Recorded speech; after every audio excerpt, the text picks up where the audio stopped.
Lesson 5. The rich invent money. Often in the real world, it's not the smart who get ahead, but the bold. By Robert Kyosaki. Last night, I took a break from writing and watched a TV program on the history of a young man named Alexander Graham Bell. Bell had just patented his telephone and was having growing pains because the demand for his new invention was so strong. Needing a bigger company, he then went to the giant at that time, Western Union, and asked them if they would buy his patent and his tiny company. He wanted $100,000 for the whole package. The president of Western Union scoffed at him and turned him down, saying the price was ridiculous. The rest is history. A multi-billion-dollar industry emerged, and AT&T was born. The evening news came on right after the story of Alexander Graham Bell. On the news was a story of another downsizing at a local company. The workers were angry and complained that the company ownership was unfair. A terminated manager of about 45 years of age had his wife and 2 babies at the plant and was begging the guards to let him talk to the owners to ask if they would reconsider his termination. He had just bought a house and was afraid of losing it. The camera focused in on his pleading for all the world to see. Needless to say, it held my attention. I have been teaching professionally since 1984. It has been a great experience and a rewarding one. It is also a disturbing profession, for I have taught thousands of individuals and I see one thing in common in all of us, myself included. We all have tremendous potential, and we all are blessed with gifts. Yet the one thing that holds all of us back is some degree of self-doubt. It is not so much the lack of technical information that holds us back, but more the lack of self-confidence. Some are more affected than others. Once we leave school, most of us know that it is not so much a matter of college degrees or good grades that count. In the real world outside of academics, something more than just grades are required.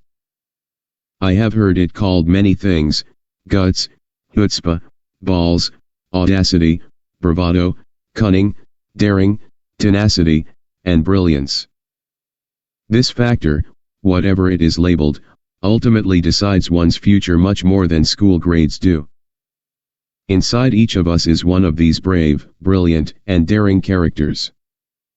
There is also the flip side of that character. People who could get down on their knees and beg if necessary. After a year in Vietnam as a Marine Corps pilot, I got to know both of those characters inside of me intimately.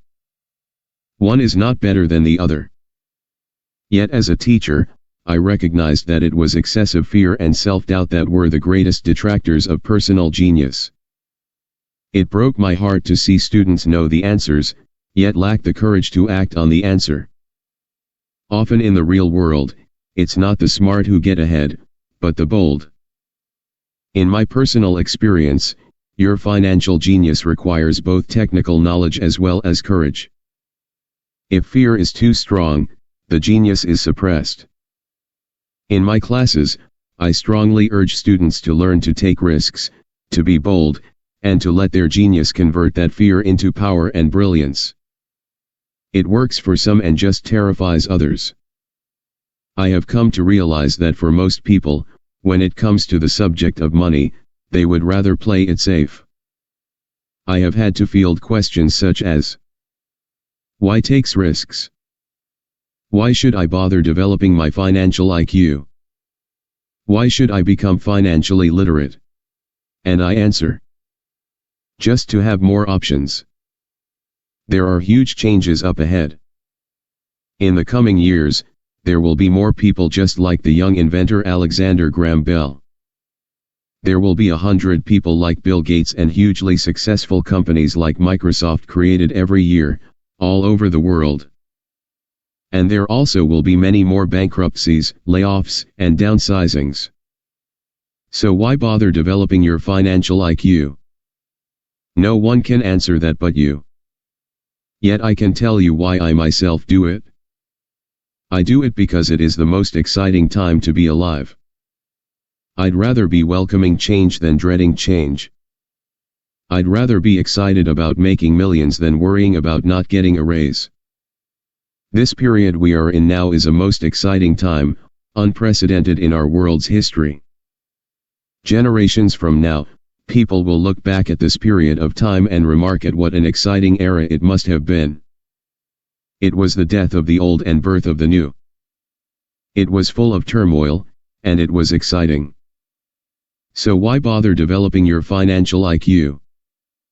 Because if you do, you will prosper greatly.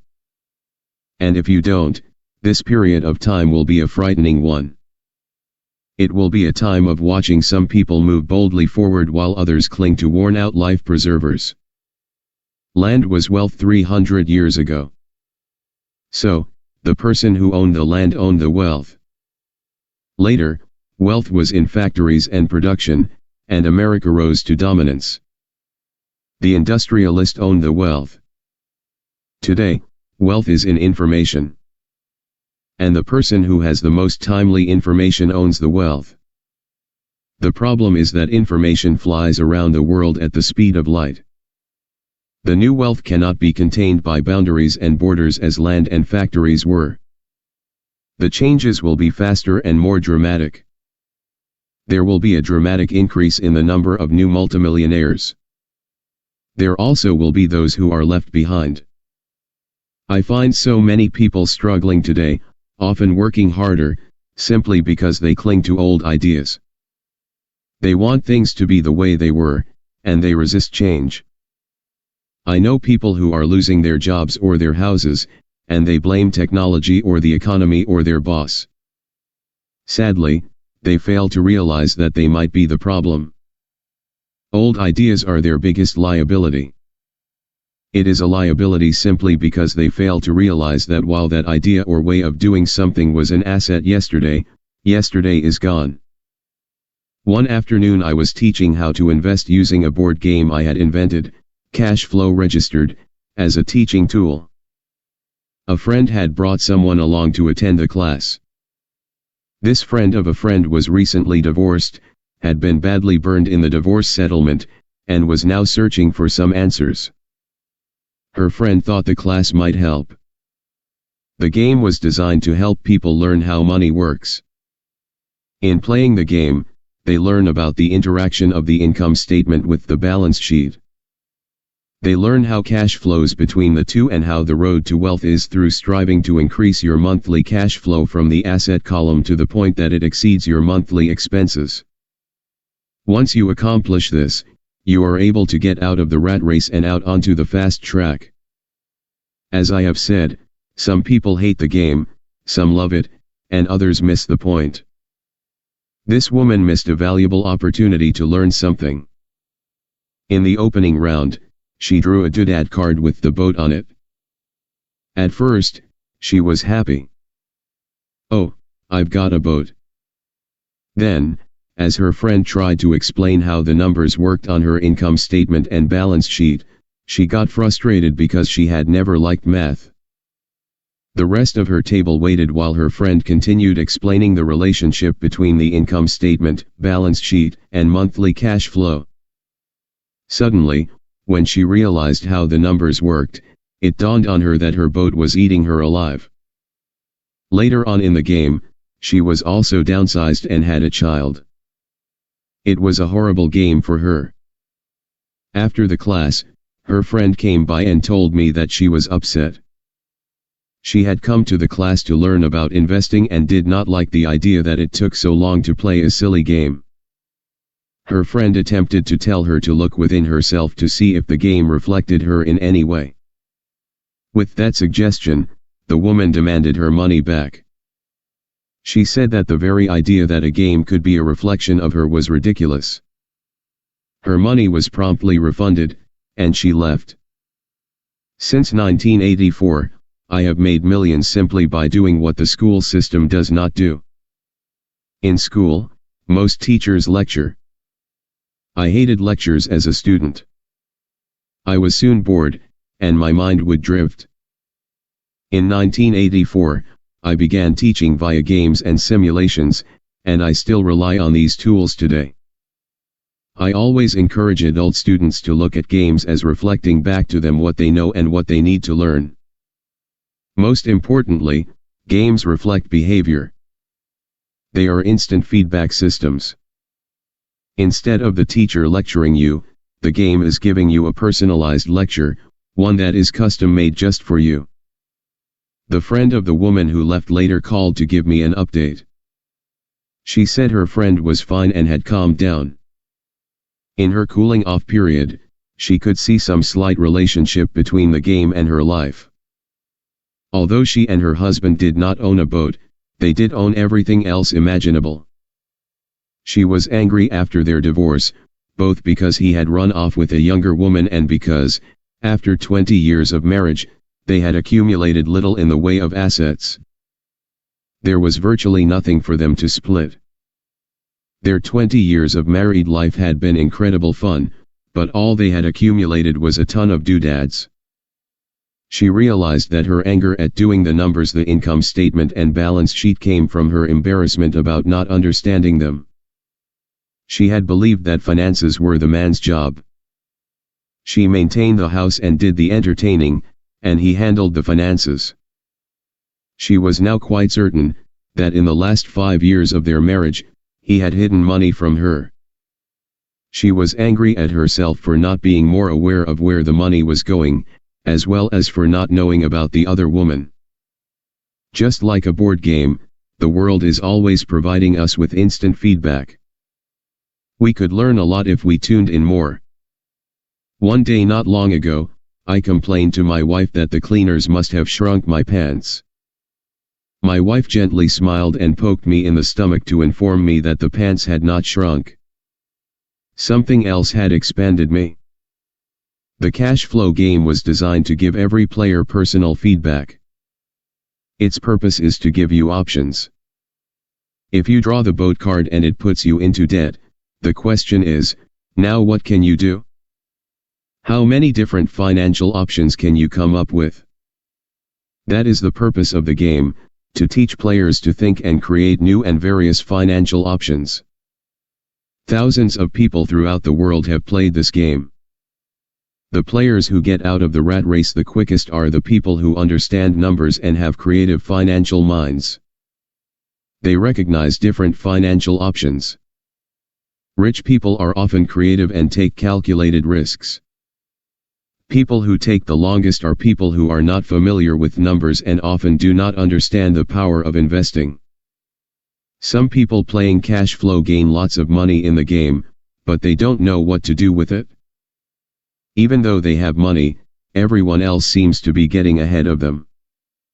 And that is true in real life. There are a lot of people who have a lot of money and do not get ahead financially. Limiting your options is the same as hanging on to old ideas. I have a friend from high school who now works at 3 jobs. Years ago, he was the richest of all my classmates. When the local sugar plantation closed, the company he worked for went down with the plantation.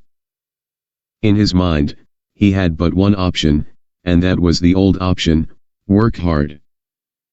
The problem was that he couldn't find an equivalent job that recognized his seniority from the old company. As a result, he is overqualified for the jobs he currently has, so his salary is lower. He now works 3 jobs to earn enough to survive. I have watched people playing cash flow complain that the right opportunity cards are not coming their way. So, they sit there. I know people who do that in real life. They wait for the right opportunity. I have watched people get the right opportunity card and then not have enough money. Then they complain that they would have gotten out of the rat race if they had had more money. So, they sit there. I know people in real life who do that also. They see all the great deals, but they have no money. And I have seen people pull a great opportunity card, read it out loud, and have no idea that it is a great opportunity. They have the money, the time is right, they have the card, but they can't see the opportunity staring them in the face. They fail to see how it fits into their financial plan for escaping the rat race. And I know more people like that than all the others combined. Most people have an opportunity of a lifetime flash right in front of them, and they fail to see it. A year later, they find out about it, after everyone else got rich. Financial intelligence is simply having more options. If the opportunities aren't coming your way, what else can you do to improve your financial position? If an opportunity lands in your lap and you have no money and the bank won't talk to you, what else can you do to get the opportunity to work in your favor? If your hunch is wrong, and what you've been counting on doesn't happen, how can you turn a lemon into millions? That is financial intelligence. It is not so much what happens, but how many different financial solutions you can think of to turn a lemon into millions. It is how creative you are in solving financial problems. Most people only know one solution. Work hard, save, and borrow. So why would you want to increase your financial intelligence? Because you want to be the kind of person who creates your own luck. You take whatever happens and make it better. Few people realize that luck is created, just as money is. And if you want to be luckier and create money instead of working hard, then your financial intelligence is important. If you are the kind of person who is waiting for the right thing to happen, you might wait for a long time. It's like waiting for all the traffic lights to be green for 5 miles before you'll start your trip. As young boys, Mike and I were constantly told by my rich dad that money is not real. Rich Dad occasionally reminded us of how close we came to the secret of money on that first day we got together and began making money out of plaster of Paris. The poor and middle class work for money, he would say. The rich make money. The more real you think money is, the harder you will work for it. If you can grasp the idea that money is not real, you will grow richer faster. What is it? Was a question Mike and I often came back with. What is money if it is not real? What we agree it is, was all Rich Dad would say. The single most powerful asset we all have is our mind. If it is trained well, it can create enormous wealth seemingly instantaneously. An untrained mind can also create extreme poverty that can crush a family for generations. In the information age, money is increasing exponentially. A few individuals are getting ridiculously rich from nothing, just ideas and agreements. If you ask many people if it is trained well, it can create enormous wealth. Who trade stocks or other investments for a living, they see it done all the time. Often, millions can be made instantaneously from nothing. And by nothing, I mean no money was exchanged. It is done via agreement. A hand signal in a trading pit, a blip on a trader's screen in Lisbon from a trader's screen in Toronto and back to Lisbon, a call to my broker to buy and a moment later to sell. Money did not change hands. Agreements did. So why develop your financial genius? Only you can answer that. I can tell you why I have been developing this area of my intelligence. I do it because I want to make money fast. Not because I need to, but because I want to. It is a fascinating learning process. I develop my financial IQ because I want to participate in the fastest game and biggest game in the world. And in my own small way, I would like to be part of this unprecedented evolution of humanity, the era where humans work purely with their minds and not with their bodies. Besides, it is where the action is. It is what is happening. It's hip. It's scary. And it's fun. That is why I invest in my financial intelligence, developing the most powerful asset I have. I want to be with people moving boldly forward. I do not want to be with those left behind. I will give you a simple example of creating money. In the early 1990s, the economy of Phoenix, Arizona, was horrible.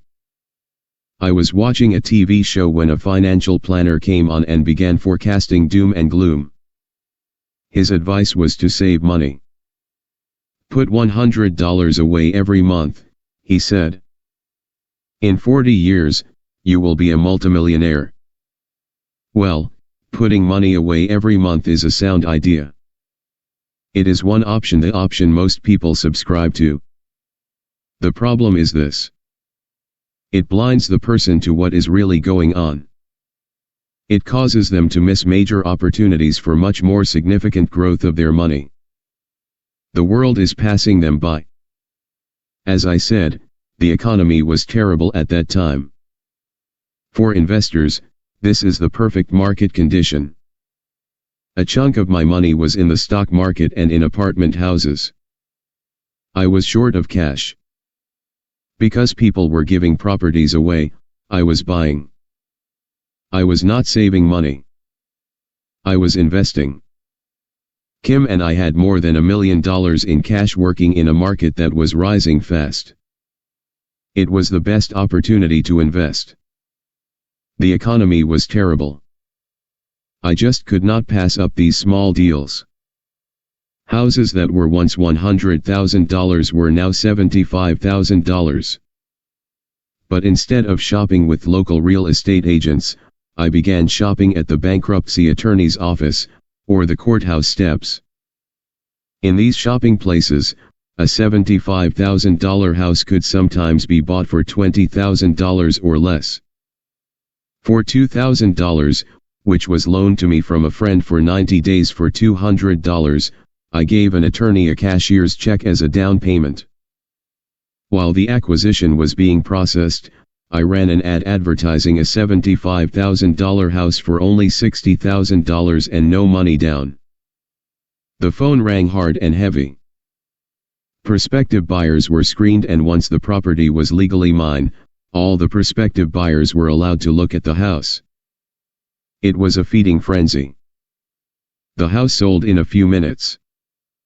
I asked for a $2,500 processing fee, which they gladly handed over, and the escrow and title company took over from there.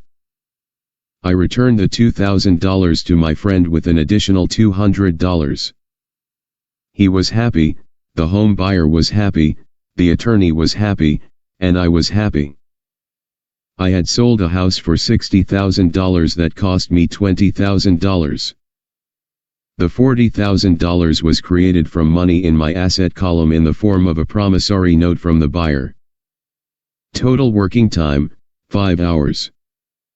So now that you are on your way to becoming more financially literate and skilled at reading numbers, I will show you why this is an example of money being invented. During this depressed market, Kim and I were able to do 6 of these simple transactions in our spare time. While the bulk of our money was in larger properties and the stock market, we were able to create more than $190,000 in assets in those 6 buy, create, and sell transactions. That comes to approximately $19,000 a year income, much of it sheltered through our private corporation. Much of that $19,000 a year goes to pay for our company cars, gas, trips, insurance, dinners with clients, and other things. By the time the government gets a chance to tax that income, it's been spent on legally allowed pre-tax expenses. This was a simple example of how money is invented, created, and protected using financial intelligence. Ask yourself, how long would it take to save $190,000? Would the bank pay you 10% interest on your money? And the promissory note is good for 30 years. I hope they never pay me the $190,000. I have to pay a tax if they pay me the principal, and besides, $19,000 paid over 30 years is a little over $500,000 in income. I have people ask what happens if the person doesn't pay. That does happen, and it is good news. That $60,000 home could be taken back and resold for $70,000, and another $2,500 collected as a loan processing fee. It would still be a zero-down transaction in the mind of the new buyer. And the process would go on. The first time, I sold the house, I paid back the $2,000, so technically, I have no money in the transaction. My return on investment is infinity. It's an example of no money making a lot of money. In the second transaction, when resold, I would have put $2,000 in my pocket and re-extended the loan to 30 years. What would my ROI be if I got paid money to make money? I do not know, but it sure beats saving $100 a month, which actually starts out as $150 because it's after-tax income for 40 years earning low interest. And again, you're taxed on the interest. That is not too intelligent. It may be safe, but it's not smart. A few years later, as the Phoenix real estate market strengthened, those houses we sold for $60,000 became worth $110,000. Foreclosure opportunities were still available, but became rare. It cost a valuable asset, my time, to go out looking for them. Thousands of buyers were looking for the few available deals. The market had changed. It was time to move on and look for other opportunities to put in the asset column. You can't do that here. That is against the law. You're lying. I hear those comments much more often than "Can you show me how to do that?" The math is simple. You do not need algebra or calculus. And the escrow company handles the legal transaction and the servicing of the payments. I have no roofs to fix or toilets to unplug because the owners do that. It's their house. Occasionally someone does not pay. And that is wonderful because there are late fees, or they move out and the property is sold again. The court system handles that. And it may not work in your area. The market conditions may be different. But the example illustrates how a simple financial process can create hundreds of thousands of dollars, with little money and low risk. It is an example of money being only an agreement. Anyone with a high school education can do it. Yet most people won't. Most people listen to the standard advice of work hard and save money. For about 30 hours of work, approximately $190,000 was created in the asset column, and no taxes were paid. Which one sounds harder to you? 1. Work hard. Pay 50% in taxes. Save what is left. Your savings then earn 5%, which is also taxed. 2. Take the time to develop your financial intelligence. Harness the power of your brain and the asset column. If you use option number 1, be sure to factor in how much time it takes you to save $190,000. Time is one of your greatest assets. Now you may understand why I silently shake my head when I hear parents say, "My child is doing well in school and receiving a good education." It may be good, but is it adequate? I know the above investment strategy is a small one. It is used to illustrate how small can grow into big. Again, my success reflects the importance of a strong financial foundation, which starts with a strong financial education. I have said it before, but it's worth repeating. Financial intelligence is made up of these 4 main technical skills. 1. Accounting. Accounting is financial literacy, or the ability to read numbers. This is a vital skill if you want to build businesses or investments. 2. Investing. Investing is the science of money making money. 3. Understanding markets. Understanding markets is the science of supply and demand. Alexander Graham Bell gave the market what it wanted. So did Bill Gates. A $75,000 house offered $4.60,000 that cost $20,000 was also the result of seizing an opportunity created by the market. Somebody was buying, and someone was selling. 4. The law. The law is the awareness of accounting corporate, state and federal regulations. I recommend playing by the rules. Now you may understand why I silently shake my head when I hear parents say, "My child is doing well in school and receiving a good education." It may be good, but is it adequate? I know the above investment strategy is a small one. It is used to illustrate how small can grow into big. Again, my success reflects the importance of a strong financial foundation, which starts with a strong financial education.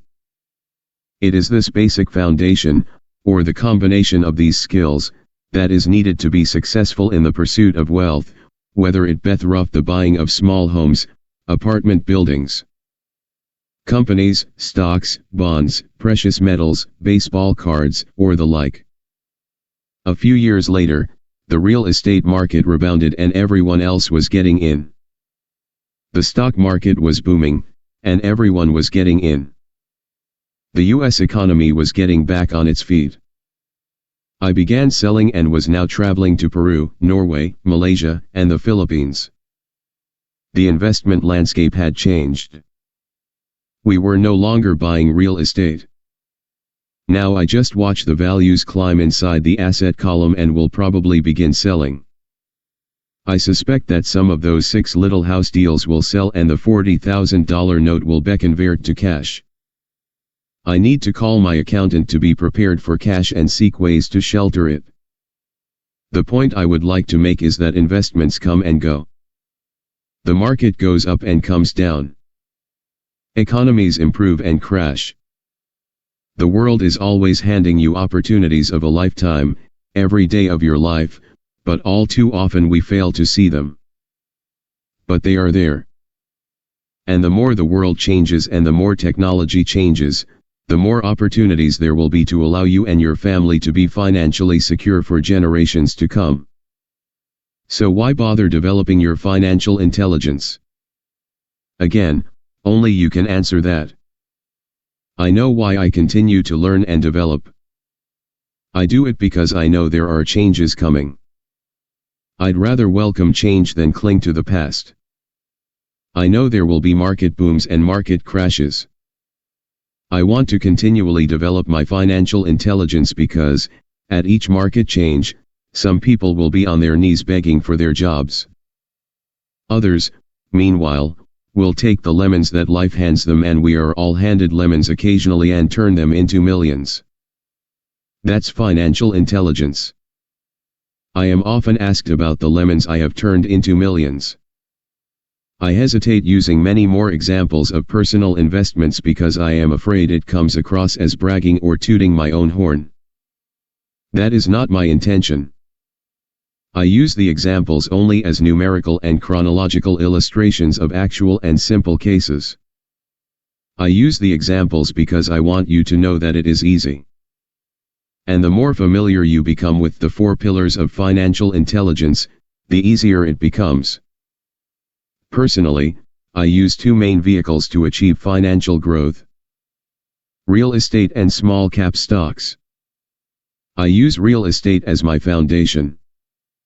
Day in and day out, my properties provide cash flow and occasional spurts of growth in value. The small cap stocks are used for fast growth. I do not recommend anything that I do. The examples are just that, examples. If the opportunity is too complex and I do not understand the investment, I don't do it.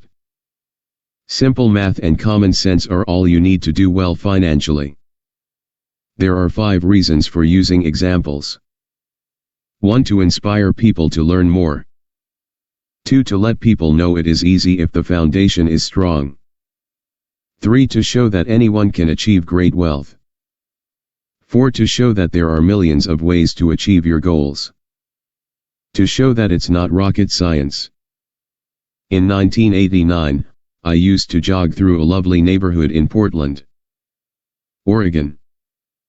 It was a suburb that had little gingerbread houses. They were small and cute. I almost expected to see Little Red Riding Hood skipping down the sidewalk on her way to Granny's. There were for sale signs everywhere. The timber market was terrible, the stock market had just crashed, and the economy was depressed. On one street, I noticed a for sale sign that was up longer than most. It looked old. Jogging past it one day, I ran into the owner, who looked troubled. "What are you asking for your house?" I asked. The owner turned and smiled weakly. "Make me an offer," he said.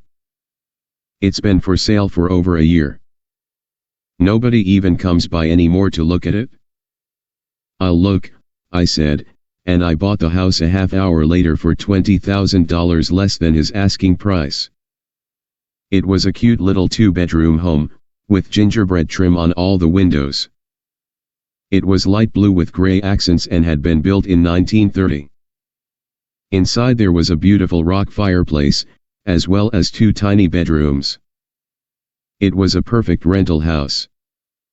I gave the owner $5,000 down for a $45,000 house that was really worth $65,000, except that no one wanted to buy it. The owner moved out in a week, happy to be free, and my first tenant moved in, a local college professor. After the mortgage, expenses, and management fees were paid, I put a little less than $40 in my pocket at the end of each month. Hardly exciting. A year later, the depressed Oregon real estate market had begun to pick up. California investors, flush with money from their still booming real estate market, were moving north and buying up Oregon and Washington. I sold that little house for $95,000 to a young couple from California who thought it was a bargain. My capital gains of approximately $40,000 were placed into a 1031 tax-deferred exchange, and I went shopping for a place to put my money. In about a month, I found a 12-unit apartment house right next to the Intel plant in Beaverton, Oregon. The owners lived in Germany, had no idea what the place was worth, and again just wanted to get out of it. I offered $275,000 for a $450,000 building. They agreed to $300,000. I bought it and held it for 2 years. Utilizing the same 1031 exchange process, we sold the building for $495,000 and bought a 30-unit apartment building in Phoenix, Arizona. We had moved to Phoenix by then to get out of the rain, and needed to sell anyway. Like the former Oregon market, the real estate market in Phoenix was depressed. The price of the 30-unit apartment building in Phoenix was $875,000, with $225,000 down. The cash flow from the 30 units was a little over $5,000 a month. The Arizona market began moving up and, a few years later, a Colorado investor offered us $1.2 million for the property. The point of this example is how a small amount can grow into a large amount. Again, it is a matter of understanding financial statements, investment strategies, a sense of the market, and the laws. If people are not versed in these subjects, then obviously they must follow standard dogma, which is to play it safe, diversify, and only invest in secure investments. The problem with secure investments is that they are often sanitized, that is, made so safe that the gains are less. Most large brokerage houses will not touch speculative transactions in order to protect themselves and their clients. And that is a wise policy. The really hot deals are not offered to people who are novices. Often, the best deals that make the rich even richer are reserved for those who understand the game. It is technically illegal to offer speculative deals to someone who is considered not sophisticated, but of course it happens. The more sophisticated I get, the more opportunities come my way. Another case for developing your financial intelligence over a lifetime is simply that more opportunities are presented to you. And the greater your financial intelligence, the easier it is to tell whether a deal is good. It's your intelligence that can spot a bad deal, or make a bad deal good. The more I learn, and there is a lot to learn, the more money I make simply because I gain experience and wisdom as the years go on. I have friends who are playing it safe, working hard at their profession, and failing to gain financial wisdom, which does take time to develop. My overall philosophy is to plant seeds inside my asset column. That is my formula. I start small and plant seeds. Some grow, some don't. Inside our real estate corporation, we have property worth several $1,000,000. It is our own REIT, or real estate investment trust. The point I'm making is that most of those millions started out as little $5,000 to $10,000 investments. All of those down payments were fortunate to catch a fast rising market and increase tax-free. We traded in and out several times over a number of years. We also own a stock portfolio, surrounded by a corporation that Kim and I call our personal mutual fund. We have friends who deal specifically with investors like us who have extra money each month to invest. We buy high-risk, speculative private companies that are just about to go public on a stock exchange in the United States or Canada. An example of how fast gains can be made are 100,000 shares purchased for 25 cents each before the company goes public. 6 months later, the company is listed, and the 100,000 shares now are worth $2 each. If the company is well managed, the price keeps going up, and the stock may go to $20 or more per share. There are years when our $25,000 has gone to $1 million in less than a year. It is not gambling if you know what you're doing. It is gambling if you're just throwing money into a deal and praying.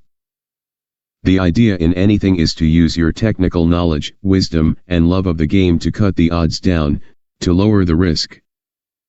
Of course, there is always risk. It is financial intelligence that improves the odds. Thus, what is risky for one person is less risky to someone else. That is the primary reason I constantly encourage people to invest more in their financial education than in stocks, real estate, or other markets. The smarter you are, the better chance you have of beating the odds. The stock plays I personally invested in were extremely high risk for most people and absolutely not recommended. I have been playing that game since 1979 and have paid more than my share in dues. But if you will reread why investments such as these are high risk for most people, you may be able to set your life up differently, so that the ability to take $25,000 and turn it into $1 million in a year is low risk for you. As stated earlier, nothing I have written is a recommendation. It is only used as an example of what is simple and possible. What I do is small potatoes in the grand scheme of things. Yet for the average individual, a passive income of more than $100,000 a year is nice and not hard to achieve. Depending on the market and how smart you are, it could be done in 5 to 10 years. If you keep your living expenses modest, $100,000 coming in as additional income is pleasant, regardless of whether you work. You can work if you like or take time off if you choose and use the government tax system in your favor, rather than against you. My personal basis is real estate. I love real estate because it's stable and slow-moving. I keep the base solid. The cash flow is fairly steady and, if properly managed, has a good chance of increasing in value. The beauty of a solid base of real estate is that it allows me to take greater risks, as I do with speculative stocks.